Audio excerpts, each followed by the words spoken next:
Assalamualaikum warahmatullahi wabarakatuh. Perkenalkan, nama saya Dede Gunawan. Saya jurusan Sistem Informasi di STEMIK Pranata Pondok Gede. Pada kesempatan baik kali ini, saya mau mempresentasikan project 2. Kita lanjut aja. Landasan teori, program bahasa komputer yang disusun secara logis yang menghasilkan program. Aplikasi, hasil dari kumpulan instruksi bahasa komputer yang disusun secara logis. Program aplikasi, program yang melakukan proses secara umum, yaitu input, proses, output. Selanjutnya, pada pembahasan materi, kita menggunakan 6 metode. Pertama ada metode Entity Relationship Diagram, ERD, yaitu suatu model data yang dikembangkan berdasarkan objek. Yang kedua ada normalisasi, proses pengelompokan data table yang saling relasi dengan entitas. Kemudian ada data flow diagram atau DFD, menyatakan aliran data sistem, memudahkan memahami sistem secara terstruktur dan jelas. Hypo, teknik pengembangan siklus sistem yang menggambarkan modul tiap fungsi utamanya. Flowchart, penggambaran secara grafik dari urutan prosedur dari suatu program. Visual Basic 6.0 yaitu yang keenam, bahasa pemrograman yang menawarkan IDE atau tempat kita menulis program untuk pembuatan program berbasis desktop di Microsoft gitu. Selanjutnya kita akan menggunakan 3 tools untuk membuat aplikasi ini. Pertama ada Microsoft Visual Basic sebagai bahasa pemrogramannya. Kita akan menggunakan IDE untuk pembuatan programnya atau editor ya. Kemudian untuk database-nya kita menggunakan MS SQL Server sebagai database untuk dari program yang akan kita buat gitu. Dan Crystal Report sebagai untuk reportingnya. Selanjutnya ini adalah flowchart login.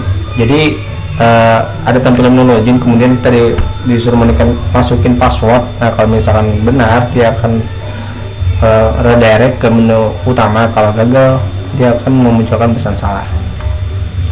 Terus ketika kita sudah berhasil masuk ke menu utama, di dalam menu utama ada input data master dan input transaksi, serta ada laporan untuk pencetak.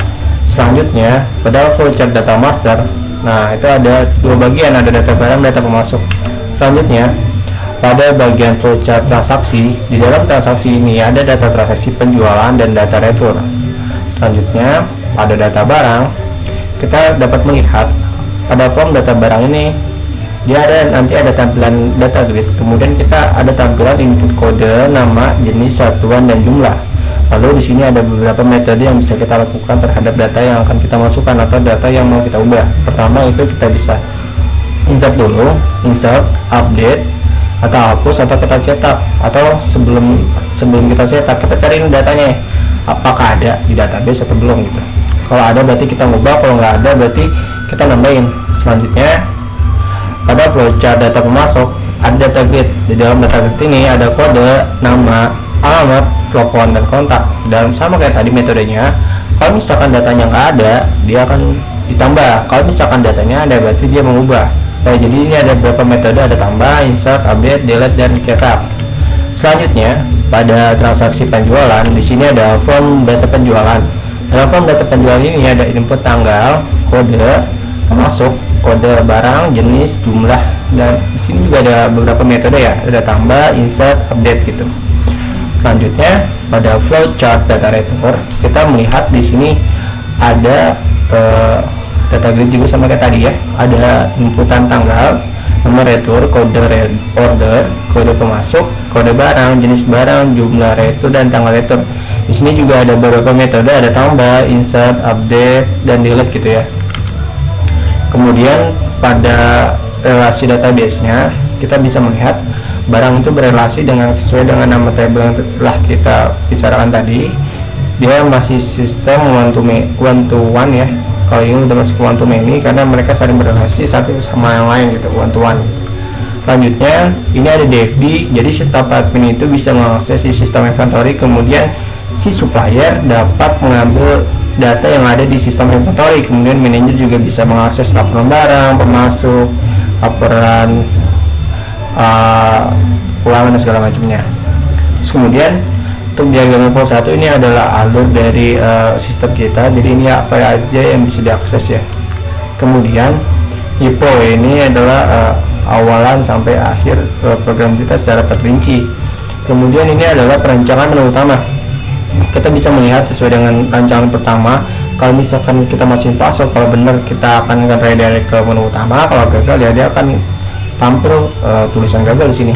Terus kemudian ini adalah perancangan master barang ya. Jadi kalau ketika dia sudah berhasil masuk ke dalam menu login tadi, dia akan nge-redirect kemarin nih. Nah, di sini ada master barang. Kita ada kode barang, nama barang, jenis barang, satu dan jumlah ya. Sesuai yang kita bicarakan tadi, di sini ada 4 tombol yang bisa kita gunakan. Dan ini untuk cetak laporan. Kemudian sama kayak tadi, ini ada 4 tombol dan cetak laporan. Berbedanya adalah pada master pemasok, ini ada kode pemasok, nama pemasok, jenis alamat, nama telepon dan kota. Kemudian pada perancangan transaksi pembelian, di sini dia ada transaksi pembelian dan transaksi retur. Jadi dalam transaksi pembelian sendiri, dia ada tanggal, kode pemasok, kode barang, nama barang, jenis barang, jumlah order, nomor order, nama pemasok. Nah, dia ada 4 metode. Perbedaannya dari yang tadi adalah, kalau yang tadi dia ada yang namanya cetak ya teman-teman. Dia ada namanya cetak, tapi pada bagian ini dia nggak cetak ya. Nah, kemudian ada perancangan transaksi retur, sama kayak transaksi pembelian, dia tidak ada metode cetak, tapi dia perbedaannya ada pada daerah sini aja ya. Nah, selanjutnya selanjutnya seperti itu teman-teman. Jadi ini kesimpulannya, ada beberapa kesimpulan yang bisa saya dapatkan ya. Pencarian data inventaris barang menjadi lebih akurat dan tepat karena datanya sendiri sudah tersinkronis ya gitu dengan database. Jadi data yang tersimpan di sistem akan jauh lebih aman gitu kan.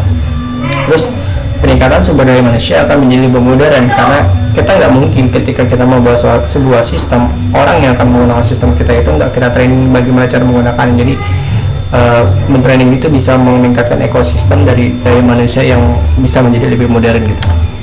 Selanjutnya saran ya, untuk penyimpanan harusnya adanya nih prasarana penyimpanan barang agar barang mudah dicari gitu ya. Terus untuk catatan, diharapkan pengarsipan data dapat dilakukan secara berkala agar lebih mudah dicari gitu. Dokumen yaitu mono inventaris dapat tersimpan lebih rapi dalam suatu file. Jadi gini, sebelum file kita masukkan dalam sistem, usahakan untuk penyimpanan catatan dan dokumen itu disusun secara rapi. Jadi ketika kita mau memasukkan datanya, enak tinggal masukin aja, jadi nggak tercecer dan nggak kemana-mana. Sekian gitu aja dari saya. Mohon maaf jika ada kesalahan. Terima kasih untuk penguji dan untuk teman-teman yang telah mengizinkan saya untuk melakukan presentasi.